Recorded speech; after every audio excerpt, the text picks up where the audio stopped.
ورحمۃ اللہ وبرکاتہ۔ جی محترم بھائی نے لکھا ہے جی کہ اس واقعے کی تحقیق کر دیں، ام حبیبہ رضی اللہ عنہ نے اپنے باپ ابو سفیان کے نیچے سے بستر کھینچ دیا تھا۔ ہاں بھائی، یہ واقعہ بڑا معروف ہے کہ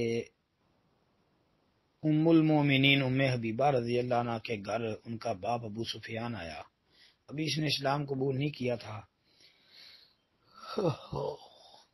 تو یہ نبی علیہ السلام کے بستر پہ بیٹھنے لگا تو ام حبیبہ نے نیچے سے بستر کھینچ دیا کہ جی تو مشرک ہے، پلید ہے، تو نبی کا بستر پاک ہے، تو مشرک آدمی، پلید آدمی نبی کے پاک بستر پہ نہیں بیٹھ سکتا، تو 1 منٹ بستر نکال لینے دو، بعد میں بیٹھ جانا۔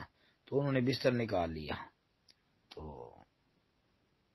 یہ بیان کرتے ہیں، لیکن یہ جو ہے نا روایت ثابت نہیں ہے جی۔